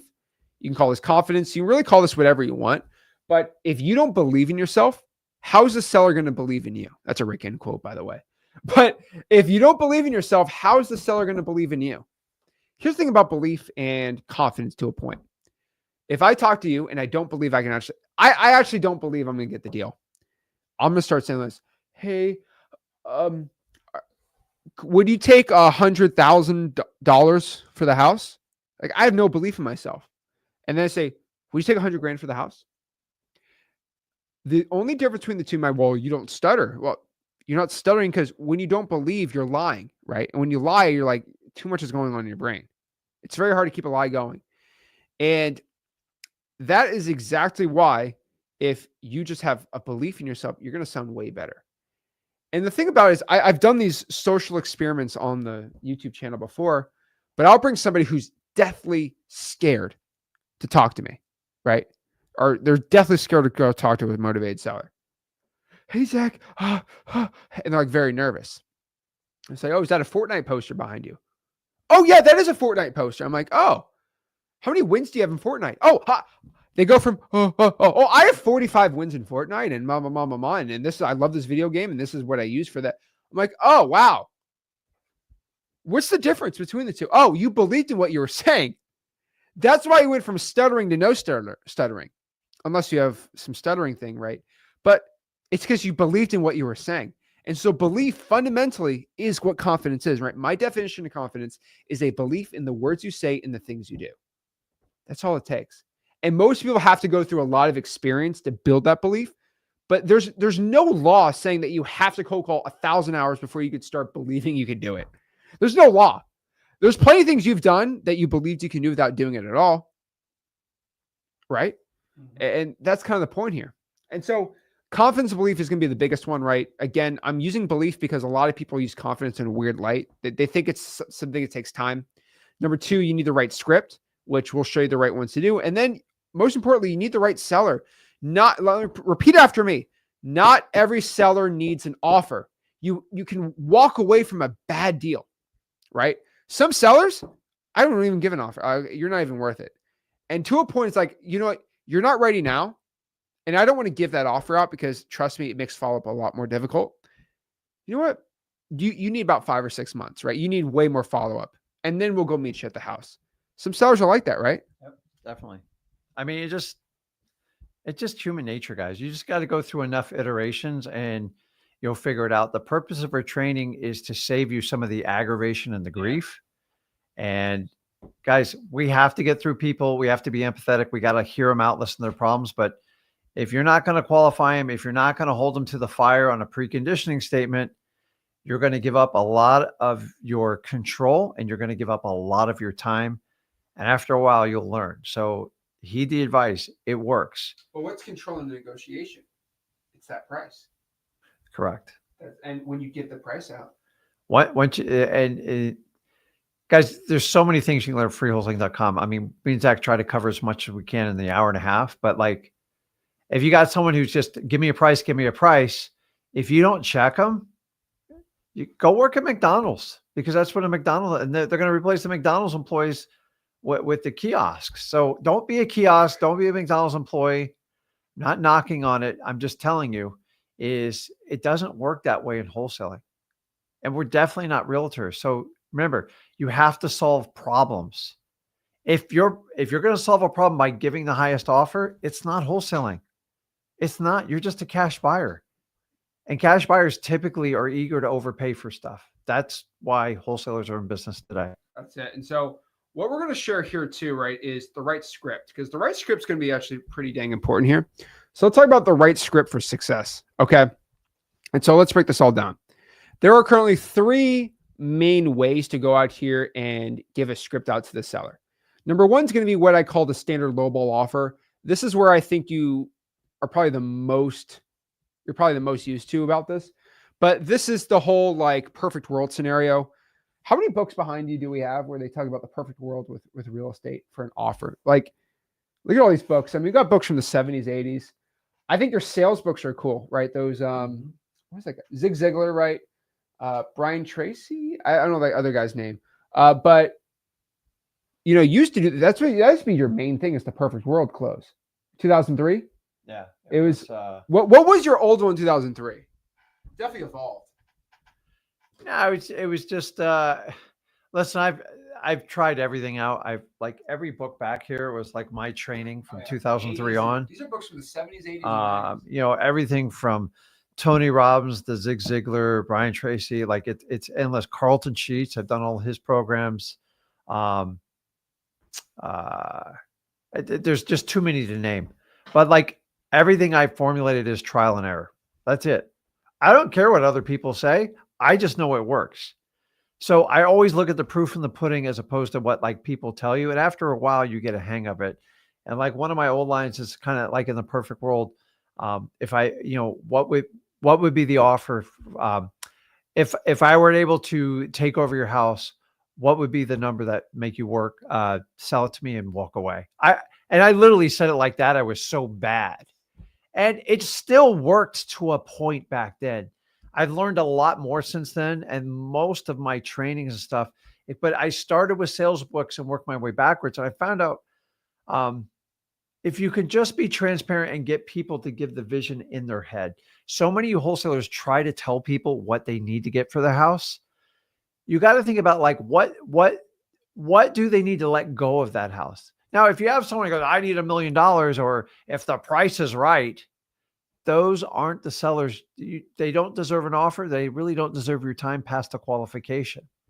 So like, hey, Mr. Seller, in the perfect world, what would be an agreement where you would let go of this house and be happy? You know, just little things like that. I've tried everything. And you know what? All I learned is I consistently showed up and I consistently did it. And after a while, you kind of figure out your spiel that works the best. Being trustworthy, telling them the truth, and being authentic and being persistent is the formula for wholesaling. It's not this magic. That's why I don't train you a specific word on how to close people. Closing means you're pushing it to get the deal signed. Now, we all want that. But a motivated seller, either you solve their problem or you don't. And the people you're trying to close are the people that really need realtors, and you're usually wasting your time. So you just got to find ways. Like I've been through every book, every iteration, and I found I threw the sales thing out the window, and I spent most of my time on marketing. And then I found people that were off market, direct to seller, that needed to sell.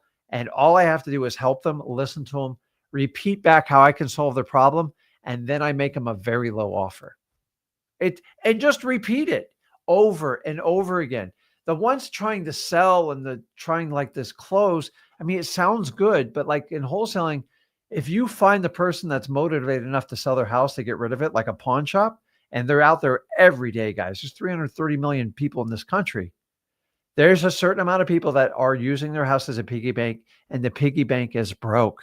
And our job is to find them, listen to them carefully, be empathetic, solve their problem, and do it over and over again.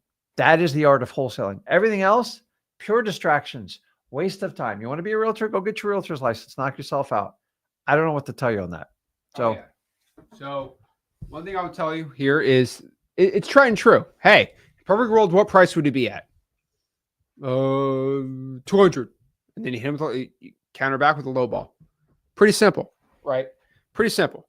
It's insane. Now, for this challenge, there's a lot of ways we could go into a whole deep analysis.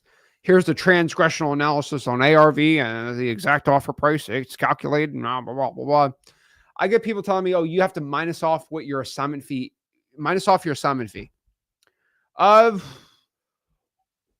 In what world in wholesaling do we want to cap how much we're going to make? Never. Ever. Guys, you make the lowest. Here's my thing. You make the lowest dang offer you possibly can. There's a reason why Ashton made $60,000 on his first wholesaling deal, because he didn't say, okay, I'm going to calculate it and I'm going to minus off $10,000 of my assignment fee. That he would have made $10,000, But no, he decided he was going to lowball and make 60 grand. So here's how you make an offer. Think of an offer that scares you. Oh wow, that's insultingly low. Okay, now cut that down by 30 more percent. So if you think 100 grand is a super low ball offer 60. Why not? They'll just counter. I don't know the fear of lowballing anymore, right? It drives me crazy. Go for the no.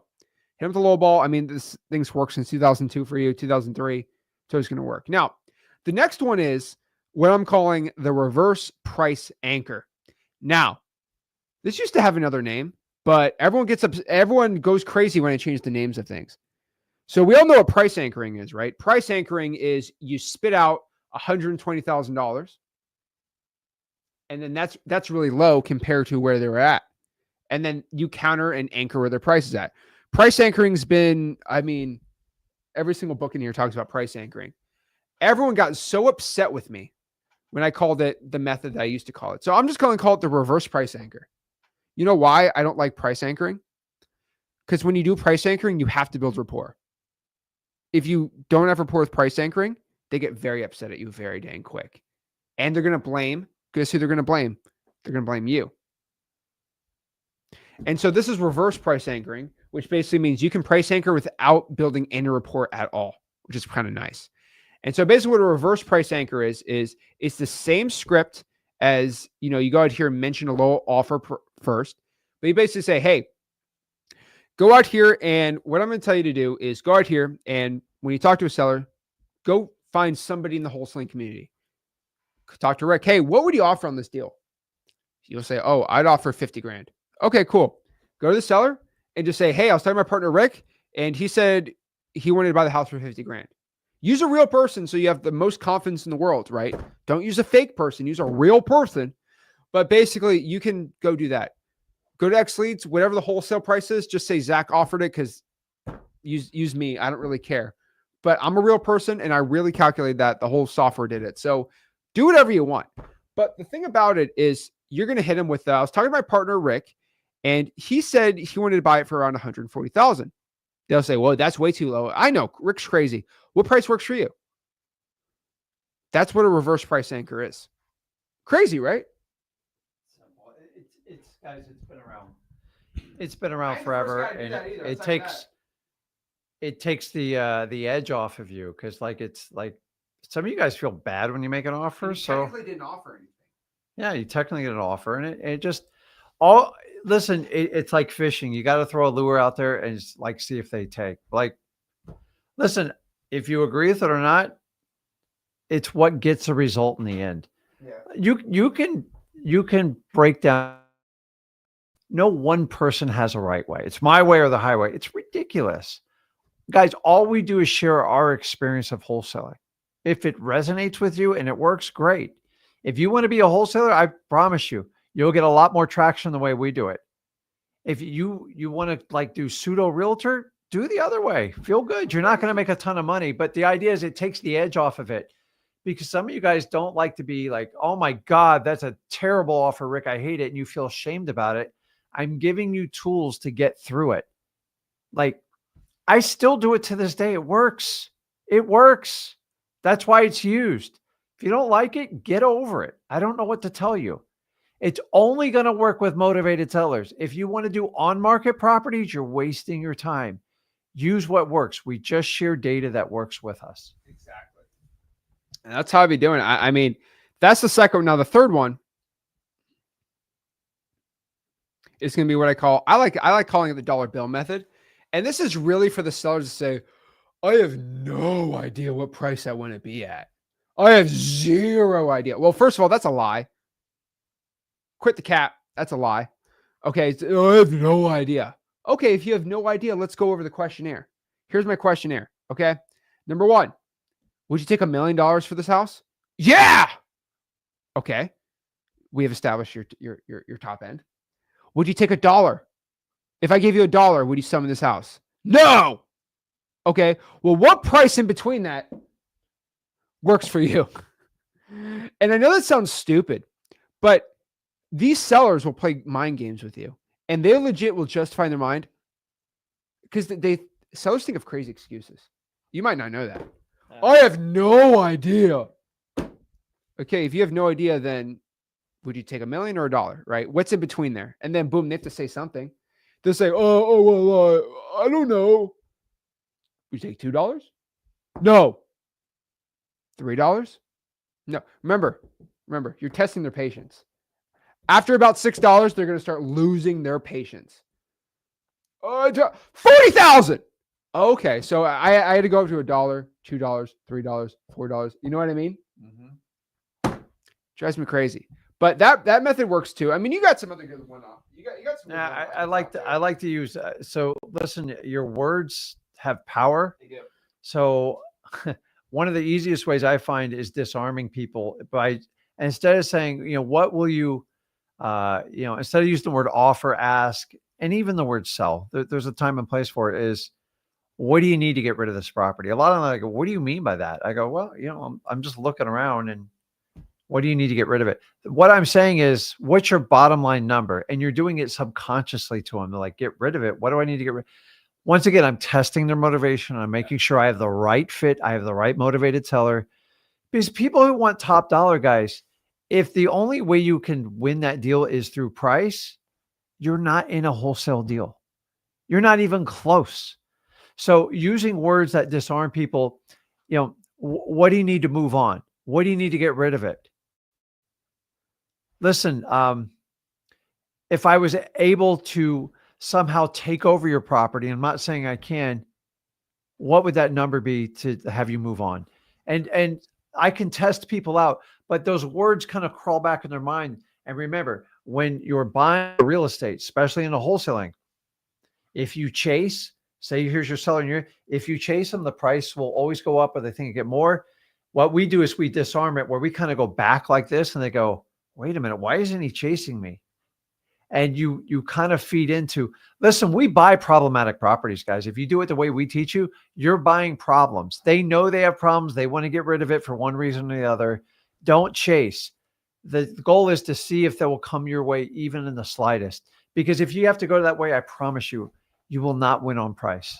Yeah, I agree. And so be very, very careful here. I mean, any of these three is going to work. It's whatever makes you feel most comfortable. Like literally, whatever gives you the most confidence, do any of those. I say try those offers on all these sellers to see which one works best for you. But guys, time is of the essence. It's time to get to work. 100 offers in the next 30 days. Talk to sellers and make some dang offers. Now, let me be honest with you, okay? In this journey in the next 30 days, you're going to stumble on your words. Okay, first and foremost, you are going to mess up. You are going to get tired. Okay, you're not going to want to keep going. But the one thing I can tell you is you will get a wholesaling deal if you make these 100 offers in the next 30 days. It's going to happen. The thing is, you have to go out here and make the offers. That is the point. Without the offers, you are not going to make any money in this business. And so 100 offers, 30 days, 0 excuses. Let's get to work, right? Get to work. I'm excited. So that is our 100 offers challenge. I'm telling everyone right now, make it a thing. Just write on your board, 1 offer, 2 offers, 3 offers. Get all the way to 100. You're going to get some results, guys. I promise you. It's so simple to win now. It's so easy. And if you want to join the free wholesaling community, just go to freewholesaling.com. Teach you how to wholesale real estate absolutely for free. So let me answer a couple questions on here, and let's break this all down. So Jess Lee says, Zach, recently my numbers went spam on Ninja Mode. I deleted the numbers and bought 7 or 8 more. So I would delete them and then buy them back. If that doesn't work again, just buy one. Just buy one number. Don't buy 7 or 8 at a time. Just buy one. Make sure you're using the right area code and then rebuy them. It shouldn't be spam again. So that was the dialer though. Andrew says, Zach, how do you structure a deal where the owner wants to sell 2 properties? Do I put both properties on the same contract? No, you separate the contracts. I mean, I'd rather just do one and then do the second one. Same thing if someone has 10 properties. Let's just do one. Hey, Mr. Scheller, which property is the most problematic one for you, right? Yeah, give me that. And Andrew, if you're on school, if you want to reach out and message, I'll put you in touch with one of my associates, sellmypaper.com. It's in Melbourne. If you got the right numbers, I can have that sold in a day for you. So, because I watched this thread on there. So, okay. Well, it just, I mean, yeah. So honestly, if you connect with us at sellmypaper.com, we got some more options coming out for you, but I'll have them reach out on school. I assume you're in there. And if you want to share the numbers, if you want some help with it, we'll help you. I'm not sure where you're out of, but just guys, sellmypaper.com. If you guys want to JV with us, we do lots of deals on that. Florida's a no-brainer for us, and then really most of the country. Oh yeah. Don't rebuy the same number. When a number is spam, it needs 45 days to cool off on Ninja Mode. So, all right, let's see here. All right, some other questions here. James said, made 22 offers. Love to see that. Jude says, I'm starting first thing Monday. No, Jude. No, you're starting tonight. Thursday. We're making a call right now. Get out of here. Raven says, somebody told me that I'd have to pay $6,800 to join. That's crazy because if they really could help me, then why not just get your money on the back end? Raven, I'm not getting this whole game. And here's the thing, Raven, you want me to go clown somebody for selling you a $7,000 mentorship program? I'll be straight up with you. If that person made $1 million wholesaling, they have every right in their dang mind to sell you $7,000 to learn what they're doing.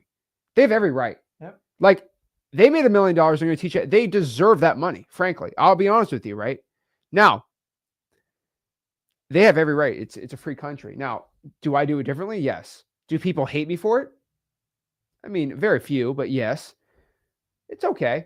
But I've kind of matured, I guess, over the years. It's not an evil thing to charge for a course or mentorship. That's fine. But if you really want to make a real change in the world, why don't you help as many people as possible and do it all for free? That's what I think, but that's just me. But there's nothing inherently bad about it. And I'm not going to make fun of somebody for doing that, right? I think there's better options, but that's just me. Candace says, do you have a video on how to create the Google Doc to send out to emails? Yes. If you go to freewholesaling.com, it's right in there. But if you don't want to take the action to go inside the mentorship and join the community and go through the course, you don't deserve the information. Literally, we only have the course in there, and I don't get it on YouTube or anything else because you need to be an action taker. And go to freewholesaling.com. And if you can't listen to this and know what freewholesaling.com is, like, it's not going to be good. David says, I don't have a car. Well, email blast. You don't need a car. Yeah, do it virtually too. Ryson also didn't reply back how many offers he sent out. I'm assuming it's 0. But guys, I've been talking about taking shots and going out here and making offers because it's the most important part about wholesaling. Kelly says, if somebody's helping, should I share the address? Kelly, I'll be honest with you. I would lean off of not giving the address to somebody that you don't know. Exactly. I would be very hesitant. Now, there's some people in the live streams, right, that are trusted by me that have done lots of JV deals. But if you can't verify any of their credibility, I wouldn't be doing it. I mean, how many times have we given the address out and it's magically seller goes to?